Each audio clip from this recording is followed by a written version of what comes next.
आमदार नरेंद्र मेहता आणि मी विस्तृत सगळ्या संबंधित अधिकाऱ्यांची चौकशी केली आहे। एक सिक्युरिटी गार्ड जे मिश्रा ते हॉस्पिटल मध्ये आहे, ICU मध्ये आहे, त्यांना सर्जरी नंतर जे औषध दिले आहेत त्याच्यामुळे ते शुद्धीत अजूनपर्यंत सुरुवातीपासून आलेले नाहीत, कुणाशी बोलू शकत नाही। मी त्यांची चौकशी केली, जाऊन भेटून आलो आहे, त्यांच्या परिवाराची विस्तृत चर्चा झालेली आहे। दुसरा जो तिथे सुब्रतो म्हणून जो होता, तो सुब्रतो फक्त 15 दिवसापूर्वी त्या सिक्युरिटी एजन्सीमध्ये कामाला लागला होता। त्याचा आधार कार्ड कोलकाताचा आहे। सुब्रतोचं पोलीस व्हेरिफिकेशन झालेलं नाही आहे। आपल्याला माहित आहे की हा तपास आता महाराष्ट्र सरकारने ATS ला दिलेला आहे, म्हणून सुब्रतो पण आता इथे नाही।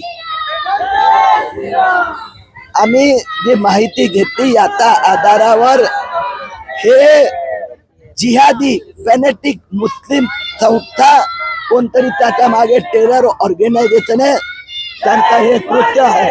ए हिरो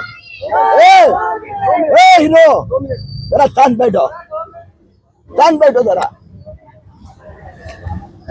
आणि म्हणून हे खूप गंभीर बाब आहे।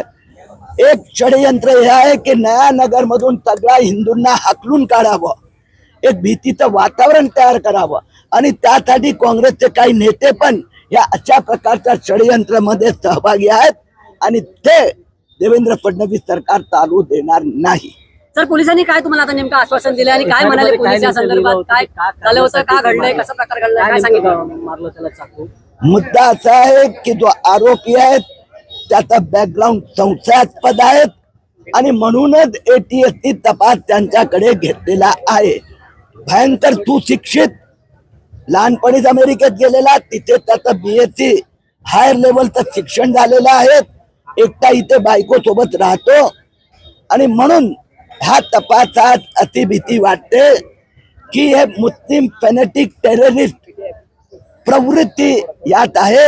आपण बघितलं आहे की जी जिहादी प्रवृत्ती महाराष्ट्राचा 15 शहरात अशा प्रकारची अराजकता, भीतीचं वातावरण, मग त्यात मालेगाव आहे, मालवणी आहे, सिल्लोड आहे, अकोला पश्चिम विभाग आहे, अमरावती आहे, मानखुर्द आहे, या सगळ्या ठिकाणी अशा प्रकारची प्रवृत्ती जे वाढत चालली आहे, त्याच्या विरोधात सरकार आता कडक कारवाई करीत आहे। सर, जो आरोपी पकडला गेला त्याच्याकडे असं सुद्धा म्हटलं गेलं, त्याच्याकडे लिस्ट भेटली, त्याला चिठ्ठी भेटली, त्याच्यामध्ये सुद्धा असं म्हटलेलं आहे की ISS मध्ये त्याचा संपर्क होता, संबंध असल्याची माहिती मिळते, त्यामध्ये अनेक शब्द सुद्धा वापरलेले आहेत। तर काय सांगायचं? आता काय आहे की माझ्यापेक्षा तुमचे सोर्स खूप अधिक मजबूत आहे।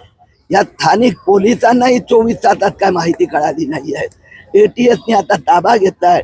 ATS तुम्हाला डायरेक्ट माहिती देत असेल तर माहित नाही, पण ही गोष्ट खरी आम्ही सांगितलं की ज्या व्यक्तीने केलाय, ठरवून केलेला आहे, त्याचा मागचा उद्देश पण तोच आहे, जिहादी आतंकी, आणि ते आम्ही सहन करणार नाही। ओके।